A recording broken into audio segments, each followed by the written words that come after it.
برادران گرامی وقار، ہمارے اور آپ کے پیارے آقا مکی مدنی غلام کونین کے باری صلی اللہ علیہ وآلہ وسلم ارشاد فرماتے ہیں کہ اے لوگوں، قیامت کے دن تم میں سب سے زیادہ مجھ سے قریب تر وہ شخص ہوگا جو دنیا میں سب سے زیادہ مجھ پر درود پاک پڑھتا ہوگا۔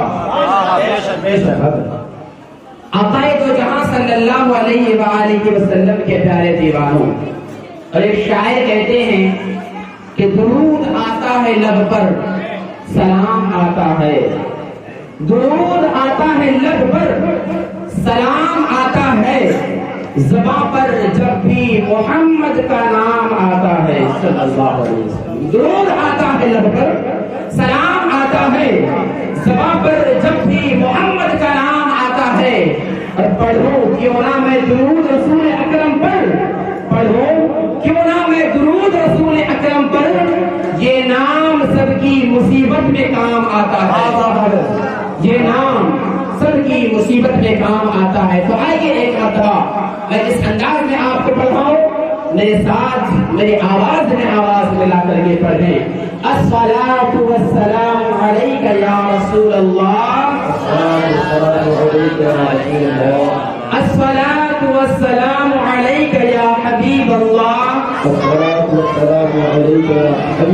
غرض ہے کہ طلباء کرام آپ حضرات خاموش رہیں، میں سامعین کی زبان سے سننا چاہتا ہوں۔ پڑھیے، الصلاۃ والسلام علیک یا نبی اللہ، الصلاۃ والسلام علیک یا حبیب اللہ، وعلی آلک واصحابک یا نور اللہ صلی اللہ علیہ وسلم۔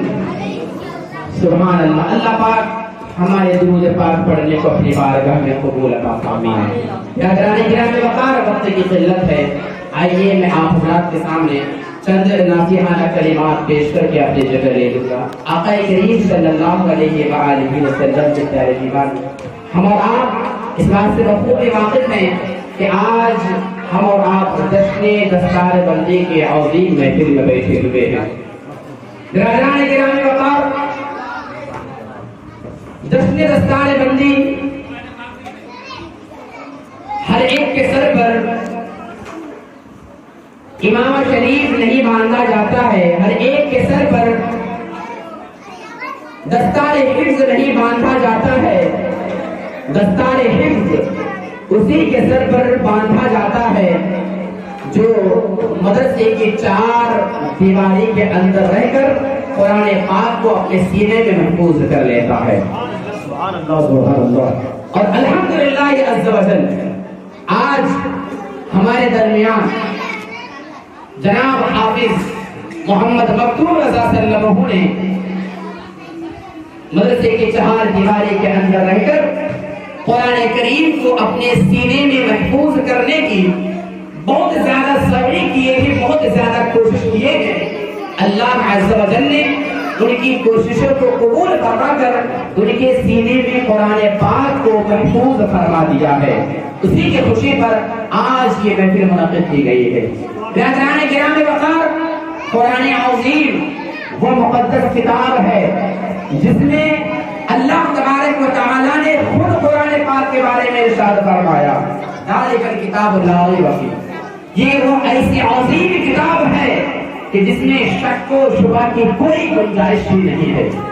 برادران گرامی وقار، دنیا کا کوئی شخص یہ نہیں کہہ سکتا کہ قرآن کریم کی فلاں آیت غلط ہے، قرآن کریم کا فلاں حکم غلط ہے، قرآن کریم کا فلاں فرمان غلط ہے، کوئی نہیں کہہ سکتا۔ کیوں؟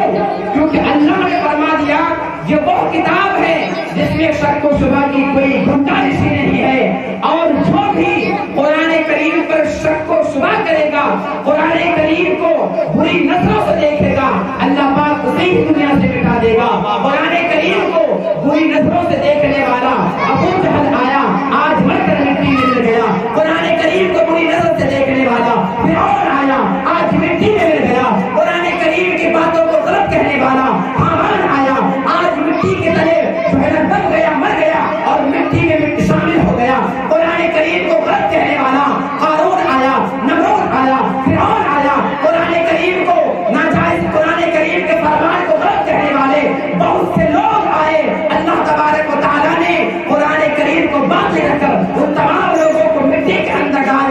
اور یہ بتا دیا کہ لوگوں قرآن کریم کبھی غلط نہیں ہو سکتا.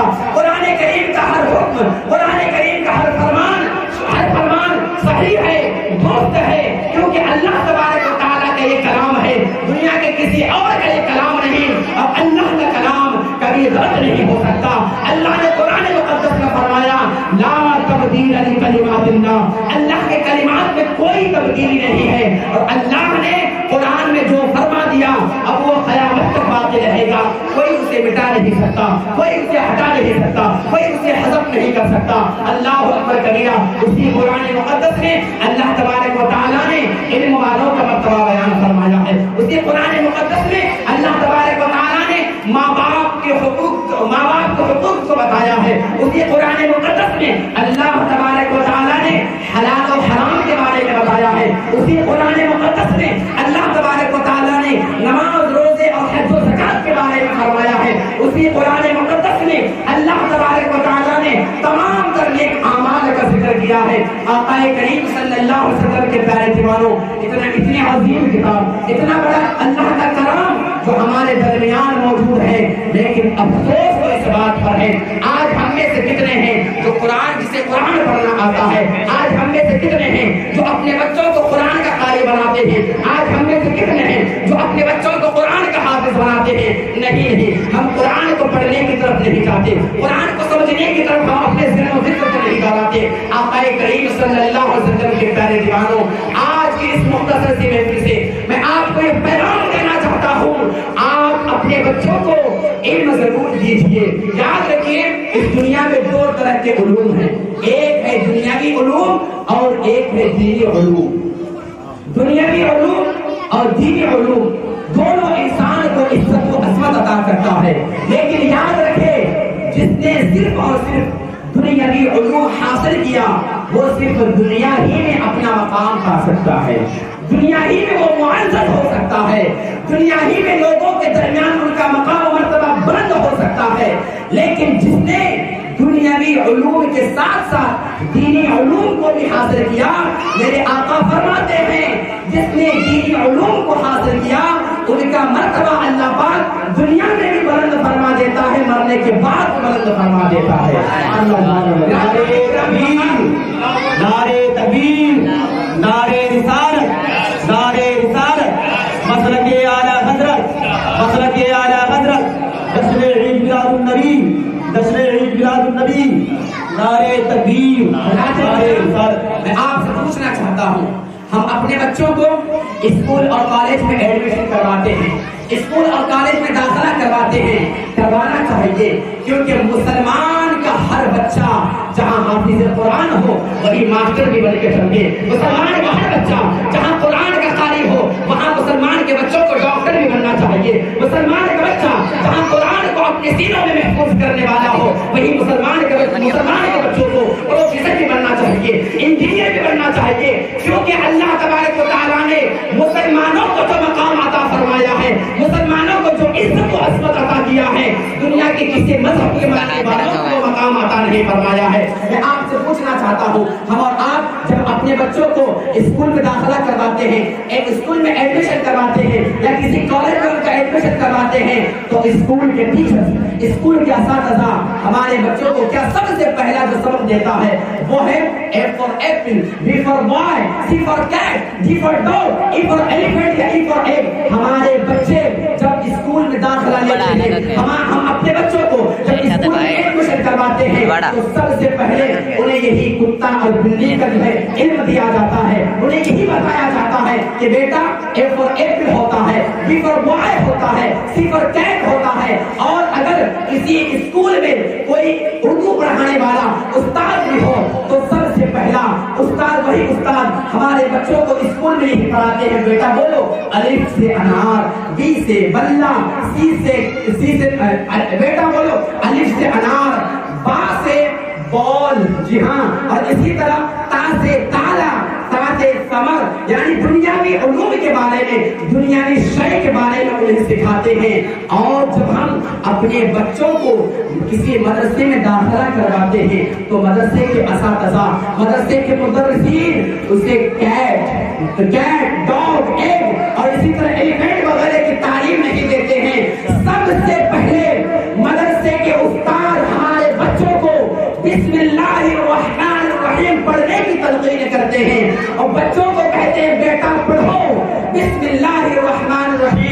جب ہمارے بچے استاد کے کہنے پر بسم اللہ الرحمن الرحیم پڑھتا ہے تو اللہ ہمارے بچوں سے بہت خوش ہو جاتا ہے. تو پتا چلا ہم اپنے بچوں کو جب اسکول میں ایڈمیشن کرواتے ہیں تو سب سے پہلے جو انہیں تعلیم دی جاتی ہے تو دنیا کے شے کے بارے میں انہیں بتایا جاتا ہے. اور جب ہم اپنے بچوں کو کسی مدرسے میں داخلہ کرواتے ہیں تو سب سے پہلے انہیں اللہ کا نام سکھایا جاتا ہے اور کہا جاتا ہے بیٹا جب بھی کوئی کام شروع کیا کرو تو اللہ کے نام سے شروع کیا کرو. بسم اللہ الرحمن الرحیم اللہ کے نام سے شروع کیا کرو, رحمان کے نام سے شروع کیا کرو, رحیم کے نام سے شروع کیا کرو.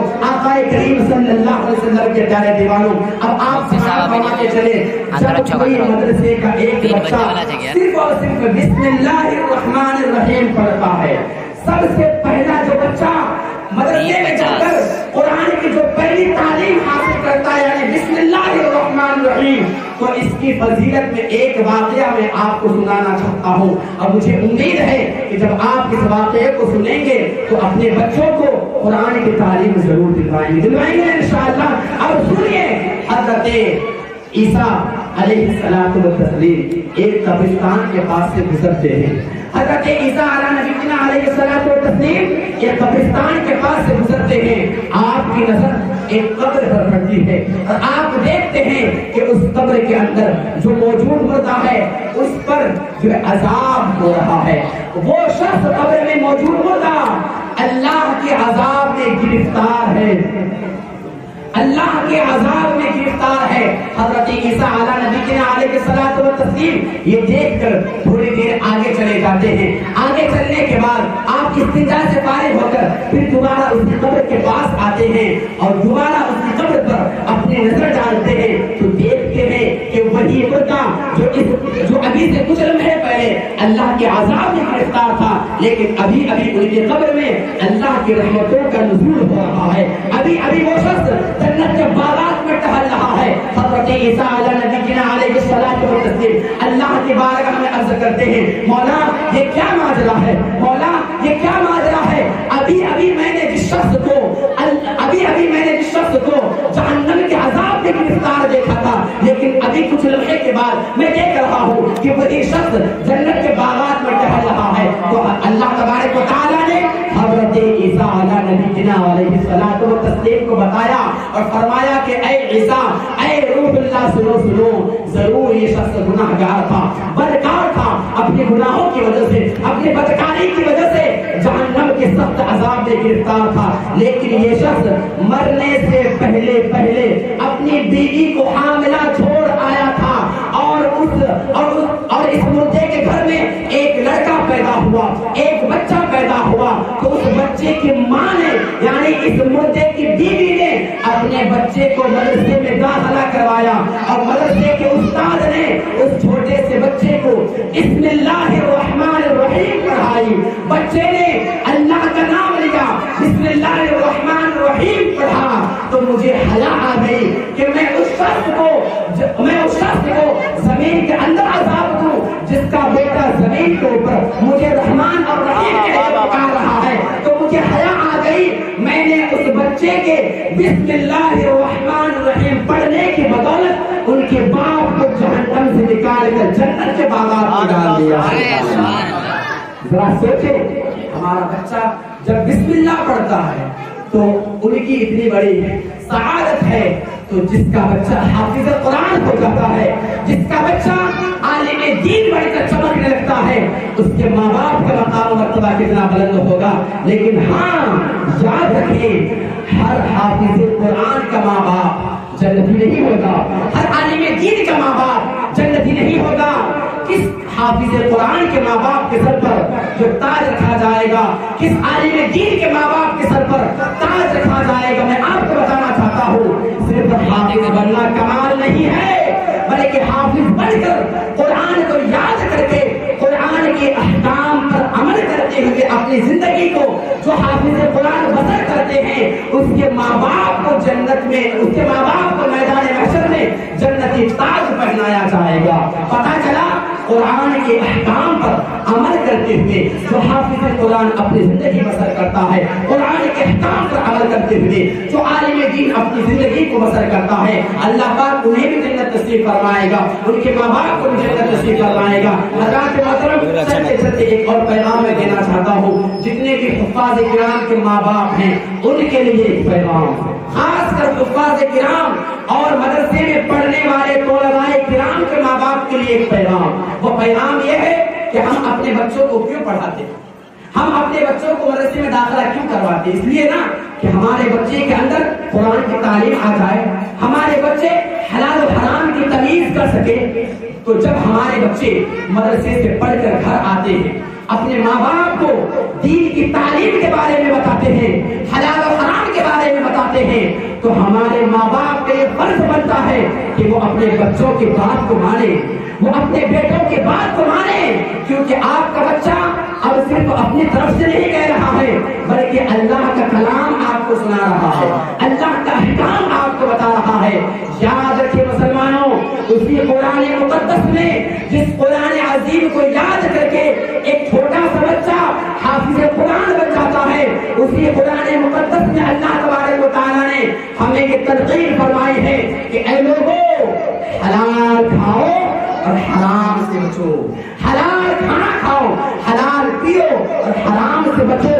جو شخص حلال کھاتا ہے، جو شخص حلال پیتا ہے تو اللہ تبارک و تعالیٰ ان کی کمی میں برکت عطا فرماتا ہے۔ جو شخص حرام کھاتا ہے، جو شخص حرام پیتا ہے تو اس کی زندگی دنیا ہی میں تباہ و برباد ہو جاتی ہے، مرنے کے بعد بھی ان کا ٹھکانہ جہنم کے ایندھن میں ہوگا۔ اس کی حرام کمائی میں سے ایک حرام کمائی ہے سود کھانا، ایک حرام کمائی ہے کسی کو پیسہ دے کر ان سے انٹرسٹ کے طور پر مال زیادہ لینا۔ یاد رکھیے میرے آقا فرماتے ہیں سود کھانا حرام ہے، حرام ہے، حرام ہے، جہنم میں لے جانے والا کام ہے۔ میرے آقا فرماتے ہیں کہ اے لوگوں، جب میں معراج کے سفر میں نکلا تو سفر معراج کے دوران میرا گزر ایک ایسی قوم کے پاس سے ہوا کہ ان کا پیٹ ایک بڑے گھر کی طرح بنا ہوا ہے، ان کے پیٹ بڑے بڑے ہو گئے ہیں، اب ان کے پیٹ میں سانپ بچھو کھیل رہے ہیں۔ میرے آقا علیہ الصلوۃ والتسلیم نے حضرت سیدنا جبریل امین علیہ الصلوۃ والتسلیم سے دریافت فرمایا، پوچھا جبریل یہ کون ہے جن کے پیٹ گھروں کی طرح ہو گئے ہیں، اب ان کے پیٹ میں سانپ بچھو کھیل رہے ہیں؟ تو حضرت جبریل امین نے فرمایا آقا یہ آپ کی امت کے وہ لوگ ہیں جو دنیا میں سود کھایا کرتے تھے۔ اللہ اکبر کبیرہ۔ اے لوگوں یاد رکھو، حرام کھا کر حرام کمائی سے ہم دنیا میں عیش و عشرت کی زندگی تو گزار سکتے ہیں، لیکن مرنے کے بعد جو انجام ہوگا وہ بہت برا انجام ہوگا۔ دنیا میں اگر ہم اور آپ کسی مصیبت میں گرفتار ہو جاتے ہیں تو ہمارے پاس ہمارے باپ دادا آ جاتے ہیں، ہماری بیٹی بہو آ جاتی ہے، ہمارے بچے آ جاتے ہیں، لیکن قبر کے گود میں جو آپ مصیبت میں گرفتار ہو جائیں گے نا، وہاں کوئی بچانے والا نہیں آئے گا، وہاں آپ کے اعمال ہی کام آئیں گے۔ آقا کریم صلی اللہ علیہ وآلہ وسلم کے پیارے دیوانوں، تو آج کی اس محفل سے جو میں نے آپ کو پیغام دیا، ان پیغام کو اپنے دلوں میں محفوظ رکھ کر ان پر عمل کرنے کی توفیق، ان پر عمل کرنے کی کوشش کریں۔ برادران گرام وقار، تو یاد رکھیں صرف اور صرف بیانات سننا کمال نہیں ہے بلکہ بیانات کو سن کر اس پر عمل کرنا کمال ہے۔ تو یاد رکھیے آج کے پیغام سے ہی، آج کے مجلس سے یہی پیغام کہ انشاءاللہ ہم جب تک رہیں گے صرف اور صرف حلال کھائیں گے انشاءاللہ۔ ہاتھوں کو بلند کیجیے، وعدہ کیجیے حلال کھائیں گے، سب ہاتھوں بلند کیجیے، ہاتھوں کو بلند کیجیے۔ اللہ کا فرمان سنا رہا ہوں، اپنا فرمان نہیں، اپنے باپ کے گھر سے کوئی فرمان نہیں لایا، اپنے دادا کے گھر سے کوئی فرمان نہیں لایا، قرآن کا فرمان سنا رہا ہوں، حدیث کا فرمان سنا رہا ہوں۔ اور ہم جو مسلمان ہیں، اور مسلمان ہو کر قرآن کے فرمان کو جو نہ مانے، احادیث تجربہ کے فرمان کو جو نہ مانے، وہ کیسے مسلمان ہیں؟ انہی وجہ سے، انہی وجوہات کی وجہ سے آج ہم پر ظلم و ستم کے پہاڑ توڑے جا رہے ہیں۔ برادران کرام وقار، تو قرآن قرآن کریم کے احکام پر عمل کیجیے، احادیث طیبہ کے فرمان پر عمل کیجیے۔ باتیں تو بہت ہیں، اگر بیان کرنا چاہیں، باتیں پیش کرنا چاہیں تو ایک طویل وقت درکار ہے۔ وقت کی قلت کی وجہ سے بس انہی چند کلمات کے ساتھ میں اپنی گفتگو کو ختم کر رہا ہوں۔ حضرات، یہ قصہ لطیف ابھی نہ تمام، جو کچھ بیان ہوا وہ آغاز باب تھا۔ وما علینا الا البلاغ۔ السلام علیکم ورحمۃ اللہ وبرکاتہ۔